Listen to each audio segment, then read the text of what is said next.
présentée par une de ses traductrices actives. Oui, il n'y a pas de mots, déjà. Pas de mots pour la nommer. Oui, c'est parce que Caminos de l'Alma, traductrice de l'espagnol. tenez, ceux qui n'ont pas eu ce petit papier, ça c'est la collection. Elle s'est enrichie depuis. Je ne suis pas éditrice, mais comme l'éditeur il est débordé, je distribue. Ah oui, un modèle de d'auteur traductrice. Ah bah oui, je fais Encore ce que mieux, je peux. encore mieux. Et donc, elle est traductrice de l'espagnol et elle va aussi nous présenter un autre livre de la collection. Et on va avoir droit à Merci. un petit morceau de violon. Tu l'as. Donc, Voilà, le morceau de violon et une lecture en russe. lecture en russe, on commence, c'est là qu'à quart d'heure. C'est parti. Ah si, Oui, je regarde la montre. merci. Oui, donc voilà, l'éditeur Paradigme a une très belle collection universitaire et il a lancé à l'intérieur une édition bilingue de poésie sous l'influence de quelques professeurs d'université, notamment quelqu'un qui parle le russe, le letton et les langues du Nord. Donc la collection s'appelle Passerelle en poésie, c'est le petit papier que je vous ai donné. Et tous les ouvrages sont bilingues, j'allais dire lavables, mais oui, c'est vrai. Donc moi je ne suis que le numéro 5, comme Chanel.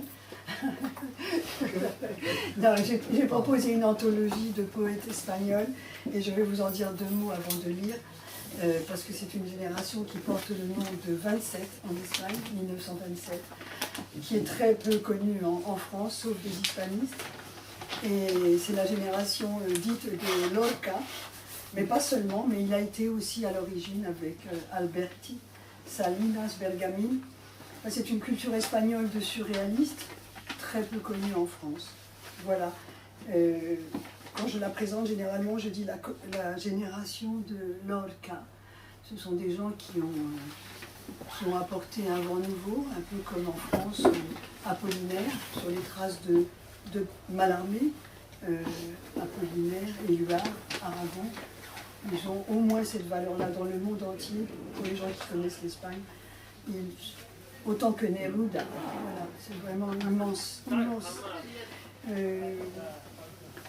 Donc ça a été totalement novateur et ils ont bien sûr été brisés dans leur élan par la guerre civile qui est arrivée en 1936. Et Lorca, Federico, a été assassiné aux premières heures parce qu'il était homosexuel, parce qu'il était beau, parce qu'il était riche, parce qu'il avait du talent. Voilà. Parce qu'il était ami des gitans. Oui, bien sûr. C'est très important. Voilà. Plus que tous les autres. En très brièvement, donc on va dire que ce sont les, comme je le dis en 4e de couverture, on va dire les enfants, les petits-enfants, les héritiers de quelqu'un qui est très connu, lui, Antonio Machado, qui est enterré en France d'ailleurs, Juan Ramón Jiménez, moins connu, et Unamuno. Voilà, ce sont les figures tutélaires. Et pour un mot, pourquoi 1927? Parce qu'en 1927, en Espagne, était célébré le tricentenaire de la naissance de Luis de Góngora, qui est un grand poète du siècle d'or, el siglo de oro espagnol, très classique, et ces jeunes, dont Lorca, qui avait 20 ans, quelque chose, en ce temps-là, à peine 19 ans, ont revendiqué l'affiliation de la poésie dite classique. Voilà. Donc on va commencer en deuxième, il y aura un petit moment, parce que je vais vous présenter un autre livre de l'éditeur, mais enfin le mien c'est celui-là, Hanna Yakavenka, qui est biélorusse, une amie violoniste, à qui j'ai demandé gentiment de venir nous lire un ou 2 poèmes et puis jouer un petit morceau. Alors elle me dit qu'elle n'a pas de mélodie russe sous la main, ou biélorusse. On va attaquer par, je vais commencer par Federico, bien sûr, Federico García Lorca, qui est plus que génial, enfin c'est immense, immense. Je vais vous dire, vous préférez l'espagnol ou le français d'abord? Je choisis des courts poèmes. Que préférez-vous, le peuple à la D'abord base? l'espagnol. D'abord l'espagnol. D'abord la langue. Si, signora. Alors je la vois un peu voilée, mais on va faire La musica. la musica. Alors, sorpresa. Muerto se quedó en la calle con un puñal en el pecho. No lo conocía a nadie. Cómo temblaba el farol, madre. Cómo temblaba el farolito de la calle. Era madrugada. Nadie pudo asomarse a sus ojos abiertos al duro aire. que muerto se quedó en la calle con un puñal en el pecho y que no le conocía a nadie. Surprise. Il est resté mort dans la rue avec un poignard dans la poitrine. Personne ne le connaissait. Comme elle tremblait la lanterne, ô mère, comme elle tremblait la petite lanterne de la rue. C'était au petit jour. Personne n'a pu se pencher sur ses yeux ouverts à l'air dur, parce qu'il est resté mort dans la rue, qu'il avait un poignard dans la poitrine, et que personne ne le connaissait. Un autre de Federico, moins triste, mais celui-là était comme un pressentiment de sa fin à lui. Pueblo. Sobre el monte pelado, un calvario, agua clara y olivos centenarios. Por las callejas, hombres embosados, y en las torres, veletas girando, eternamente girando. Oh pueblo perdido en la Andalucía del llanto. Village. Sur le mont Pelé un calvaire, eau claire et oliviers centenaires. Par les ruelles, des hommes masqués, et dans les tours, des girouettes virevoltants, éternellement virevoltants. Ô village perdu dans l'Andalousie des larmes. Maintenant, une femme, parce que dans cette génération, et c'est ce qu'il y a d'unique comme caractère dans mon anthologie, j'ai rassemblé les poètes de 27 qui ne sont pas très nombreux, mais j'ai ajouté des poétesses, 5 femmes, qui n'ont jamais été associées tous ensemble. Donc Carmen Conde, tous ces gens-là sont nés juste avant la fin du XVIIIe siècle, ou à la limite 1900, et ils sont morts, bien sûr, au siècle dernier. Carmen Conde.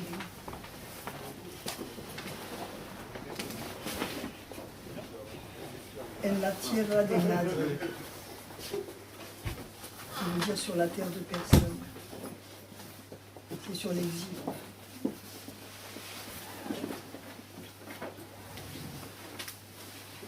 En la tierra de nadie, sobre el polvo que pisan los que van y los que vienen, he plantado mi tienda sin amparo.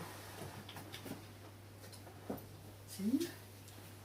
Mais voilà le monsieur qui a fondé la collection. Merci d'être venu. En la tierra de nadie, sobre el polvo que pisan los que van y los que vienen, he plantado mi tienda sin amparo. Y contemplo si van como si vuelven. Unos dicen que soy de los que van, aunque estoy descansando del camino.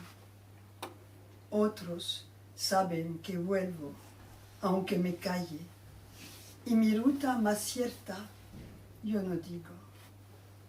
Intenté demostrar que a donde voy es a mí, solo a mí, para tenerme.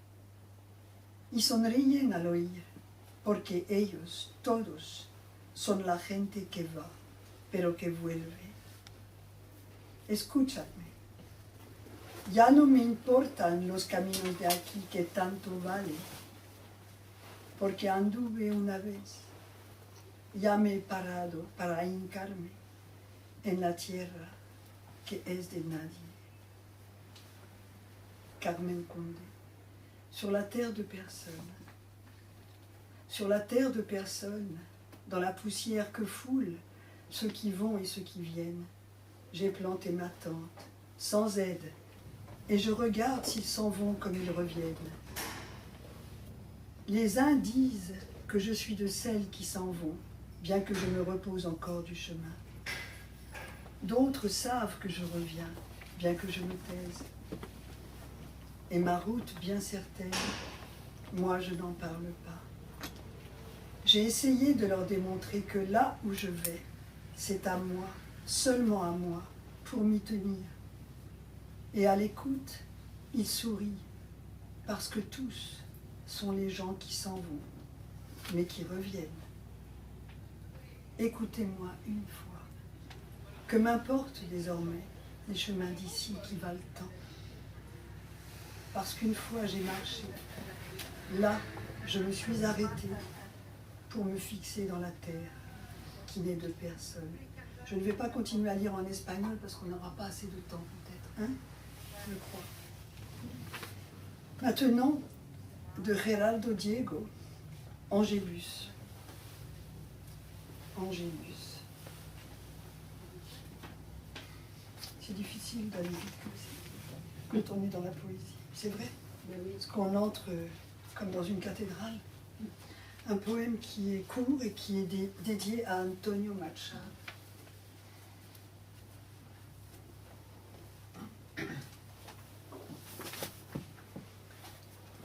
Assis sur la balançoire, l'Angélus somnole. Les astres et les fruits sont muets, et les hommes blessés promènent leurs jets d'eau comme de lyriques dauphins. D'autres, plus épuisés, avec les rivières à l'épaule, font le pèlerinage sans sonner aux auberges. La vie est un unique vers interminable. Personne ne parvint à sa fin. Personne ne sait que le ciel est un jardin. Oublie, l'Angélus est mort. La faux ensanglantée, un faucheur s'éloignait en chantant. Oui, je vais attends, je vais simplement, on n'aura pas le temps de tout lire. Je vais en lire un de Raphaël Alberti qui est dédié à Federico Garcia Lorca. Si on veut donner la place, parce que comme Yves est venu, il faudra nous lire un poème comique et Anna un poème russe. Raphaël Alberti a été un grand ami de Federico Garcia Lorca. Ils ont été ensemble à cette fameuse, si vous achetez le livre, vous verrez, Residencia de Madrid, qui était la résidence non seulement des poètes, des artistes, du monde entier, mais des scientifiques. Buñuel y a vécu avec Federico. Donc, après l'assassinat de Federico, tout le monde dit Federico en Espagne, Raphaël Alberti, qui était un peu comme son frère, lui dédie ce poème. Federico, la Calle del Pinar, c'est la rue de la résidence, justement. Je viens par la rue del Pinar pour te voir à la résidence. J'appelle à la porte de ta chambre. Toi, tu n'es pas là. Federico, toi, tu riais comme personne. Toi, tu disais toutes tes choses, toi, comme plus personne ne les dira. Je vais te voir à la résidence. Toi, tu n'es pas là. Federico, dans ces mondes laniennés, tes oliviers grimpent encore. J'appelle leurs branches avec le vent. Oui, toi, tu es là. Merci. Amen.